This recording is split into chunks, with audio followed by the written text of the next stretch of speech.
enable. Quest Conference presents Asian Women in Leadership Summit.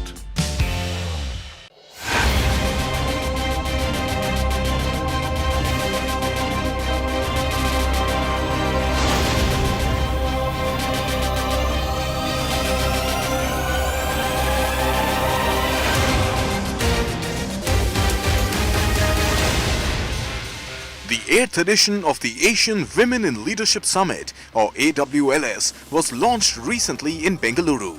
AWLS is a forum for like-minded professionals, both men and women, who feel gender is an important organizational issue which impacts the profitability and overall health of the institution and also impacts the social setup of a region. This year's featured themes include male advocacy, attracting female returnees, and women leaders in technology. The objective of AWLS is to incorporate women empowerment in the corporate structure in a meaningful way. Companies look at strategies on how they can channelize gender parity towards effective business growth. The focus is on helping leaders introduce a healthy work environment to guarantee long-term growth. We believe in gender parity. And by gender parity, we mean equal opportunities for both men and women. We chose to operate at the leadership level because then the leaders can make some choices and influence the situation in their organizations.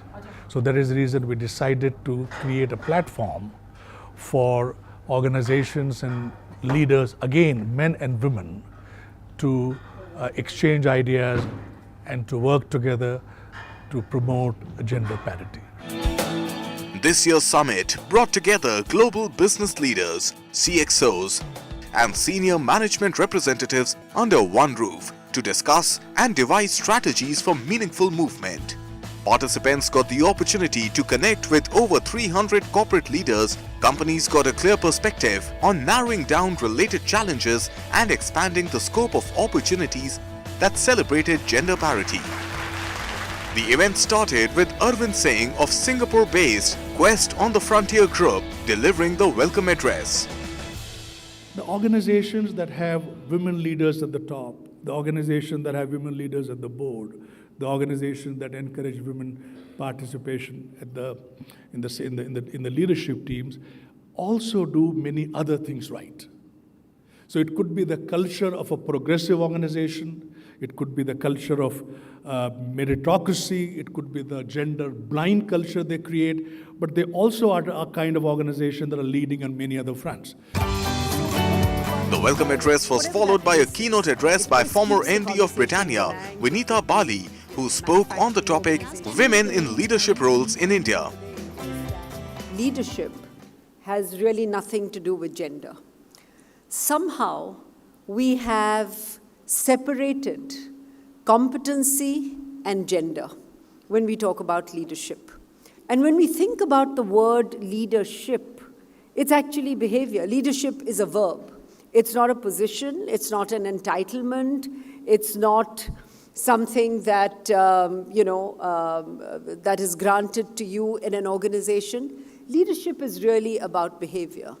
And those behaviors that take organizations forward, those behaviors that work collaboratively, those behaviors that take other people along with you to the path of success are the leadership behaviors that we most need.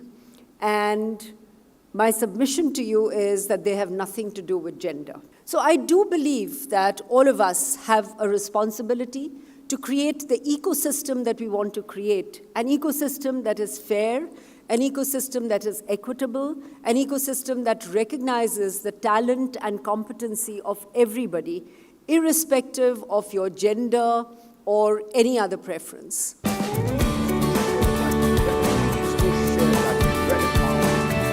Next on the agenda was a panel discussion on the topic In Conversation with Successful Women Leaders, moderated by Murli Sivaraman of Philips Lighting. In this discussion, 5 women leaders from corporate India shared their career growth paths and highlighted their key achievements.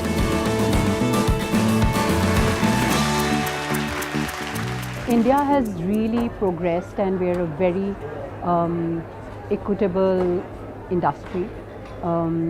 Competency really defines your ability to become leaders and actually an innate belief in yourself. I don't think anyone can stop you.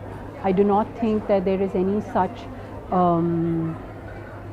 so to say, mindset of people. I think the best candidate is always chosen for the job. Women tend to hold back even today. They tend to believe that, they need to take a position that is a number 2 position. It's also because of our society. Society is evolving. Society has changed quite a bit. But our society still believes women needs to take a number 2 position. If we can break that barrier and say we move up and become equal, okay, it will need courage from all of us. There's a lot of subconscious, unconscious bias around us, but I think if we are able to manage that subconscious bias ourselves, we will be able to change the world.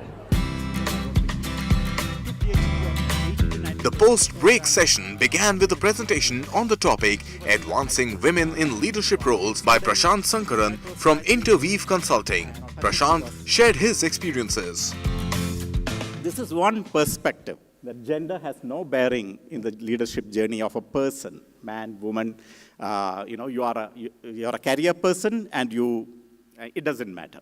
There's a perspective too, that there's a patriarchal structure which is real at work and at society, which puts a different kind of challenges on a lot of women. I'm not saying all women, but a lot of women, and we know some of them, we would have interacted with many of them, and that is real. And that grappling with that in the journey of leadership is also real. That angst, that struggle, that frustration, the uncertainty, the insecurity is real. 80 to 90% of the organization at the senior levels are made of men. And men has to change many ways of their construct, the way they are brought up, the way they carry their biases, and also they need to also let go of this masculinity that we hold very, very strongly. And when we do that, it becomes easier for women then to claim that space, to come up and be integrated into that whole structure. I think my time is up, so thank you very much.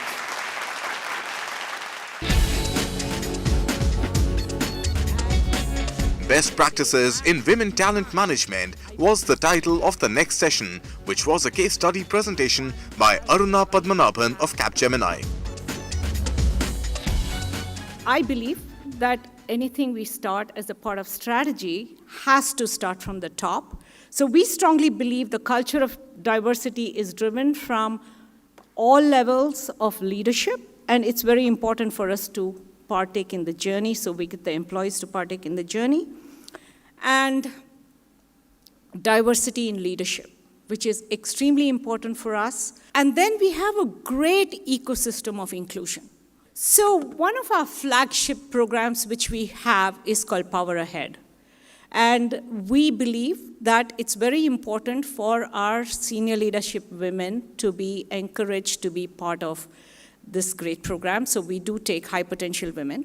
We've built it on 3 pillars, which is education, exposure, and experience. These are the 3 areas we develop them in. And we also send them to several external forums. And we measure ourselves by seeing how many of these women actually rotate in their roles, how many of them get promoted, and what are they doing at all parts of time. And that's our flagship program.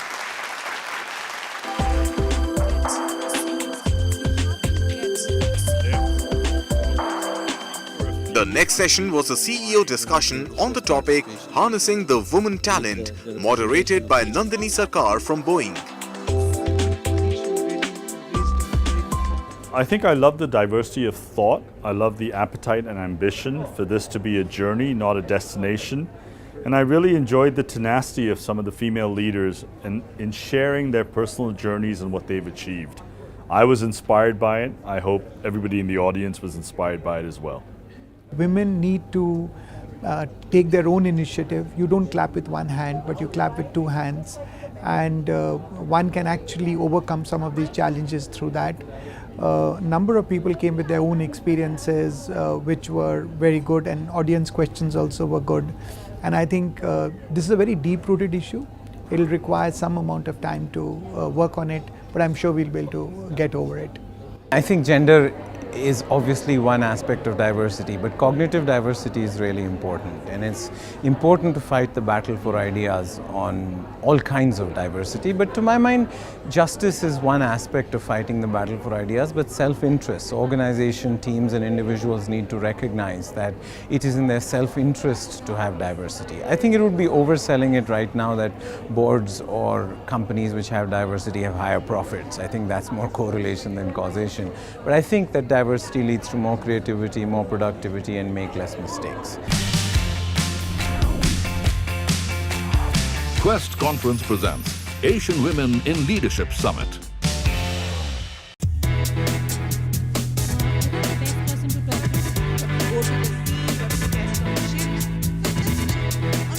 Post-lunch, there was a panel discussion on the topic Women Leaders in Technology, moderated by Rohini Haldia from Lenovo.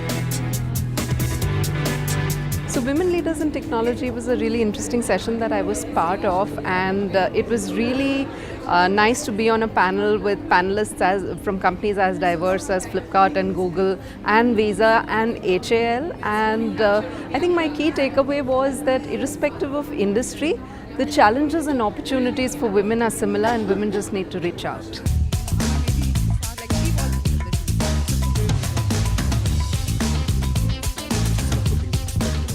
Male advocates, role of men in driving diversity was the topic of the next panel discussion, moderated by Megha Chawla from Bain & Company.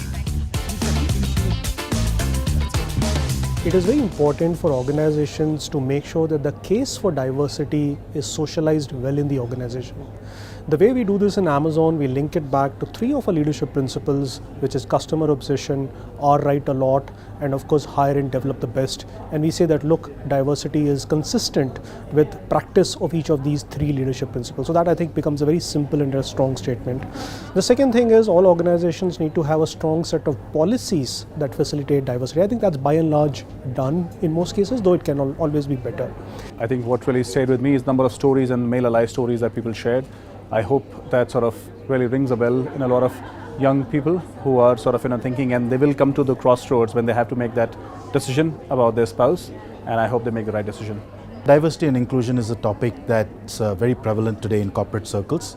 But if you look at the data, we see that only 3% of National Stock Exchange CEOs are women. So there's still a long way to go. And obviously, because a lot of executives, leaders are still men, I think there is a key role that men have to play in enabling diversity and inclusion in their workforce. So I think the panel discussion of how can men really become allies and sponsors, build the right systems, build the right structures, build the right culture to ensure that we improve on diversity and make the whole workplace a lot more inclusive for women employees.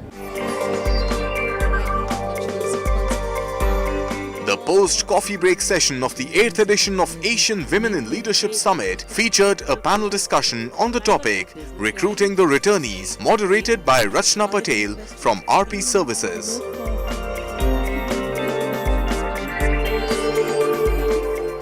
We really have 2 programs. The first program is something which is called Fair Welcome, which is for our own set of employees. These are the women who are proceeding on maternity, and it's to help them as they leave the organization for a period of 6 to 9 months, and also to be connected with them during the time that they are away and help them come back and settle in very quickly. It's a very simple program. It basically makes sure that, there is a buddy that is mapped to you who helps you with the, ongoings at the organization.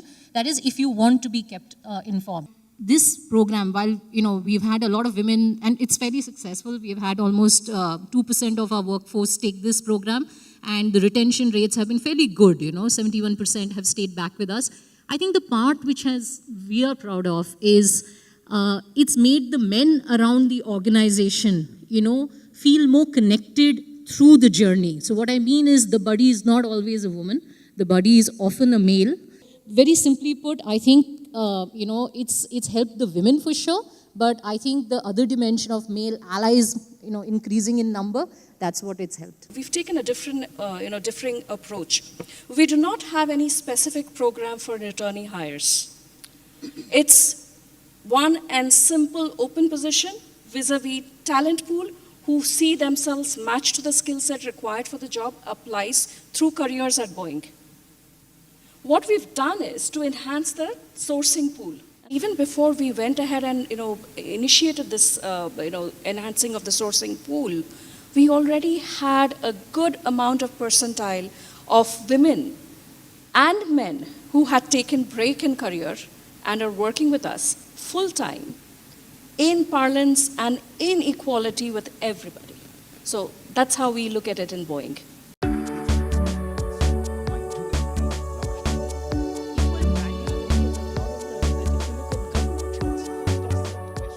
The event came to a close with a panel discussion on the topic Mind the Gap, Gender Pay Gap, moderated by Suparna Kapoor from Hindustan Aeronautics.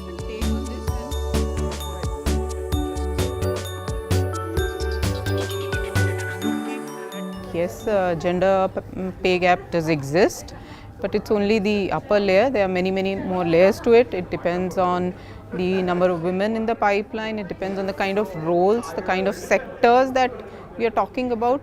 So in a total it does exist, but it is also not the only metrics that we can look at. It's also, we need to look at the diversity as an issue as a whole, and then see whether there are enough women at those leadership positions to be actually getting the kind of salaries that we are talking about. No organization deliberately discriminates between gender, but it is a consequence of many other factors where the organization is not friendly to have the gender parity at different levels of organization. So where my entire discussion was fix the root causes, still make the top leadership accountable for the diversity, but make sure HR practices put the check and balance that for a job in a role there is no pay gap. Diversity has many facets, but this is a very critical element and one of the most important facets of that. It does exist, as we discovered, and data clearly shows that it exists. And both women and industry need to work together to bridge that gap and completely eradicate it. The 8th edition of the Asian Women in Leadership Summit was an event which had some of the leading and best thought leaders from the industry, and delegates and participants got a lot of insights and great exchange of ideas through interactive sessions.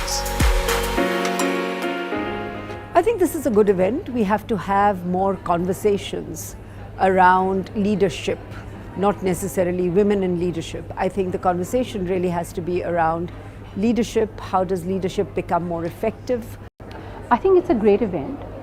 We need to have many more such events. I would love to see a lot more male leaders participating in such events, because it's a true partnership. You cannot achieve this agenda with only women voicing their concerns and views. It really helps to bring people together, understand the practices which are happening in different companies. We need to embrace those practices, and we need to, share our best practices and make sure that we bring the whole gender diversity agenda together. I think there should be more such forums at different scales. Some round tables where we can just sit down and discuss and debate and learn from each other, and certainly some at larger scale like this as well. I think we can't do enough of this in terms of making sure that we find that right intersect between capability and competency and elevate the discussion beyond gender at this point. It's especially relevant for us in the technology industry, because technology is something where diversity is underrepresented. Therefore, events like this, I'd be very happy to sort of support. What I love about this is the profile of the speakers you get, okay? The quality of topics you have, and a combination of keynote address and the panel discussions, and then giving the right breaks for peer group to huddle and discuss. I think it's a fantastic outline which I would encourage Quest to do more often. Quest Conferences, a division of Singapore-based Quest on the Frontier Group, was the organizer of the Asian Women Leadership Summit event series, and with the positive and good response received from all the editions of their events, they are now looking at expanding to other markets as well. This platform is growing organically. When we started, we had no idea how way will we do, but over the years it has grown, and the way we're getting demand from people, we probably will add Dubai as the chapter next year. So we will be doing at least 4 programs next year, and beyond that it can go further. We also will add some more services and engagement around the conference. So we are looking to grow this platform, but only as fast as people need it. So we're certainly looking to grow geographically and also in terms of the kind of things we do. Quest Conference presents Asian Women in Leadership Summit.